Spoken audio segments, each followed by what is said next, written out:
بسم اللہ الرحمن الرحیم۔ ناظرین، آج کا دوسرا ویلاگ پیج ہے 248۔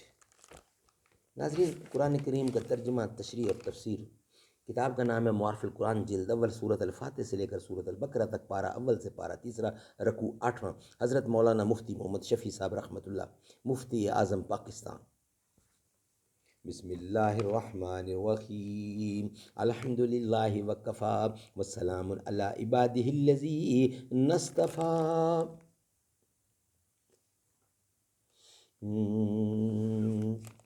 بہار گلستان، بہار گلستان محمد محمد، گلے باغ عرفاں محمد محمد۔ بہار گلستان محمد محمد، گلے باغ عرفاں محمد محمد۔ جس طرف چشمے محمد کے اشارے ہو گئے، جتنے ذرے سامنے آئے ستارے ہو گئے۔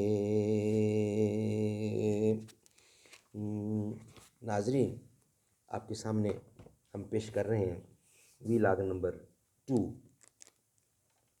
افتطمعون ان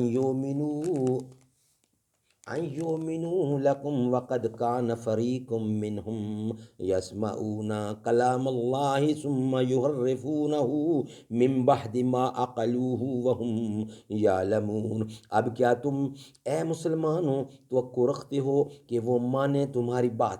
اور ان میں ایک فرقہ تھا کہ سنتا تھا اللہ کا کلام، پھر بدل ڈالتے تھے اس کو جان بوجھ کر، اور وہ جانتے تھے۔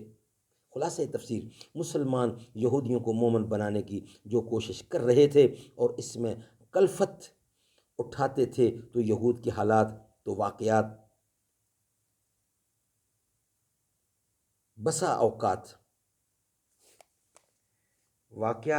اوقات مسلمانوں کی امید کا انقطاع کر کے ان کی کلفت اس آیت کے ذریعے دفع فرماتے ہیں۔ یعنی کہ یہود کے حالات و واقعات بتا کر اور سنا کر مسلمانوں کی امید کا انقطاع کر کے ان کی کلفت اس آیت کے ذریعے دفع فرماتے ہیں۔ اے مسلمانوں، کیا یہ سارے قصے سن کر اب بھی تم توقع رکھتے ہو کہ یہ یہودی تمہارے کہنے سے ایمان لے آویں؟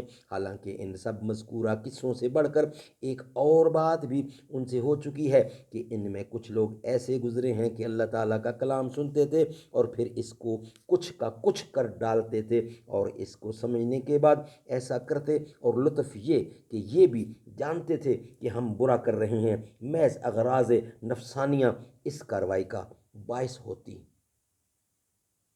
فائدہ مطلب یہ کہ جو لوگ ایسے بے باک اور اغراض نفسانی کے اسیر ہوں، وہ کسی کے کہنے سننے سے کب باز آنے والے اور کسی کی کب سننے والے ہیں۔ اور کلام اللہ سے مراد یا تو تورات ہے، اور سما سے مراد بے واسطہ انبیاء علیہ السلام کے ہیں، اور تحریف سے مراد اس کے بعض کلمات یا تفاسیر یا دونوں بدل ڈالنا ہے، اور یا کلام سے مراد وہ کلام ہے جو ان 70 آدمیوں نے بطور تصدیق موسیٰ علیہ السلام کو کوہ طور پر سنا تھا، اور سما سے مراد بلا واسطہ اور تعریف سے مراد قوم سے یہ نقل کر دینا کہ آخر میں اللہ تعالیٰ نے یہ بھی فرما دیا تھا کہ جو حکم تم سے ادا نہ ہو سکے وہ معاف ہے۔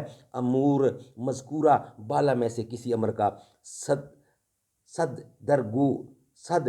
درگو ان یہودیوں سے نہ ہوا جو حضرت صلی اللہ علیہ وسلم کے زمانے میں موجود تھے، لیکن چونکہ یہ لوگ بھی اپنے اسلاف کے ان اعمال پر انکار و نفرت رکھتے تھے، اس لیے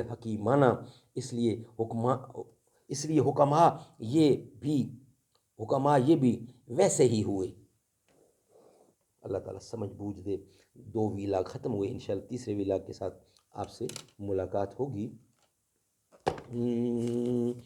اے رسول امی خاتم المرسلین، تجھ سا کوئی